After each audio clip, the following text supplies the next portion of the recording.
Сайн байцгаана хүүхдүүдээ. Өнөөдрийн хичээлийн сэдэв баймж үг. Хичээлийн зорилго маань баймж үгийн утгыг зөв тодорхойлж хэрэглэх. За баймж гэж юу юм бэ? Зохиогч ярьж өчөж зүйлдээ өөрийн хандлага, үзэл бодол, санал, хүсэл эрмэлзэл, сэтгэлээ илэрхийлсэн хүсийг бид нэр баймжиг нь. За баймжийг асуух утгатай, онцлог утгатай, барагцаалах утгатай, адилтгах утгатай, дурсан дурдах утгатай гэж ангилж болно. За баймж үгс нь өгүүлбэр ба өгүүлбэрийн аль нэг гишүүний ерийн утгыг төрөл бүрийн баймж утгаар нэмэн дэлгэрүүлэх үүрэгтэй. Мөн үгийн сангийн бие даасан утгагүй хэлцүү нөхцлөөр хувилдаггүй. Үг болон өгүүлбэрийн утга санааг нэмэн дэлгэрүүлэх үүрэг бүхий баймж үгс маань өгүүлбэр санааг улам эрчимжүүлэн, лавшруулан, баталсан гэх мэт олон утгыг илтгэжээдэг. За баймж үгсийг өгүүлбэр тохиолдож буй байраар нь бид нар угтах баймж, дагах баймж гэж хоёр ангилна. Угтах баймж гэж юу вэ гэхээр өгүүлбэр ба өгүүлбэрийн гишүүний өмнө орж төрөл бүрийн баймж утга илтгэнэ. Харин дагах гэхээрээ өгүүлбэрийн ба өгүүлбэрийн гишүүний дараа ороод төрөл бүрийн баймж утгыг илтгэж байгааг бид нэр хэлдэг байна. За өгүүлбэрт ямар утгаар одоо орсон байгааг хэдүүлээ жишээнээс харъя. За хүний амьдрал нэгэн бодлын маш урт мэт санагдавч нөгөө талаар бодоход бас ч тийм хязгааргүй зүйл биш шүү дээ. За энэ дэр маш гэсэн үгийг тодруулсан байна. Маш гэдэг үг бол эрчимжүүлэх утгыг илэрхийлж байгаа угтах баймж ахнэ. За хаалганы дотог оном бут үсэрсэн шаазан ваарын хагархаанууд газраар нэг хөх гал болон сүйтгэнэн асуу гэдэг дээр бут гэсэн одоо үг маань дүрслэх утга илэрхийлж байгаа угтах баймж байх нь байна. Хүний сайныг амьд байхад нь бүрэн гүйцэд мэддэггүй бололтой. Энэ ерөн гэдэг бол лавшруулах утга илэрхийлж байгаа угтах баймж ахнэ.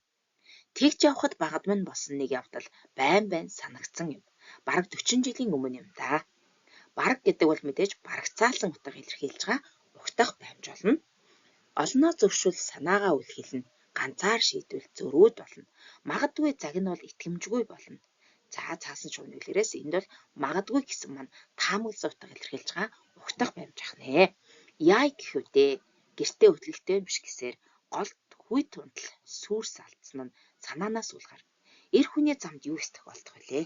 За энэ дээр үл эс гэсэн тодруулсан үгс маань үгээс гэсэн утга илэрхийлж байгаа угтах баймж болох вэ.